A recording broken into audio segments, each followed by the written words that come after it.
સુરતના ઉત્તરાયણ વિસ્તારમાં એક શરમજનક ઘટના સામે આવી છે, જેમાં ધોરણ 10માં અભ્યાસ કરતી 16 વર્ષની વિદ્યાર્થીનીની છેડતી કરવામાં આવી છે. શાળાએથી છૂટીને ઘરે જઈ રહેલી કિશોરીનો પીછો કરી તેની છેડતી કરનાર આરોપીને ઉત્તરાયણ પોલીસે સીસીટીવી ફૂટેજના આધારે ગણતરીના કલાકમાં ઝડપી પાડ્યો છે. પોલીસ દ્વારા આ મામલે પોક્સો હેઠળ ગુનો નોંધી કાયદેસરની કાર્યવાહી હાથ ધરવામાં આવી છે.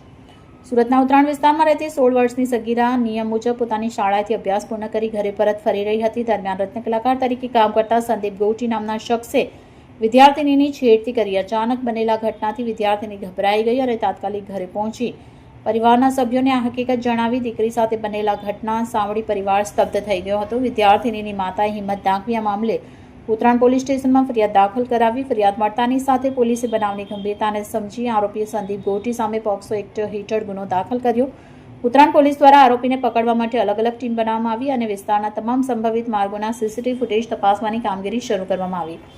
પોલીસ ટીમે ઘટના સ્થળને તેની આસપાસના સીસીટીવી કેમેરા ચેક કર્યા, જેમાં શંકાસ્પદ હિલચાલ જોવા મળી. ટેકનિકલ સર્વેલન્સ અને હ્યુમન ઇન્ટેલિજન્સની મદદથી ઉત્તરાયણ પોલીસે ગણતરીના કલાકમાં જ આરોપી સંદીપ ગૌટીને શોધી કાઢી તેની ધરપકડ કરી. આરોપી પોતે રત્ન કલાકાર હોવાનું પોલીસ તપાસમાં બહાર આવ્યું છે. હાલ પોલીસ આ મામલે વધુ પૂછપરછ કરી રહી છે અને આરોપી અગાઉ આવી કોઈ હરકત કરી છે કે કેમ.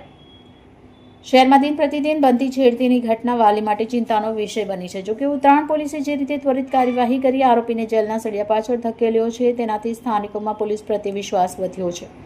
પોલીસે વાલીઓને અપીલ કરી છે, જો આવી કોઈ પણ ઘટના બને તો ગભરાયા વગર પોલીસનો સંપર્ક કરવો જોઈએ, જેથી ગુનેગારને કડક સજા અપાવી શકાય. રિપોર્ટર ચેતન તરી, બુલેટ 26 ગુજરાત ન્યૂઝ, સુરત.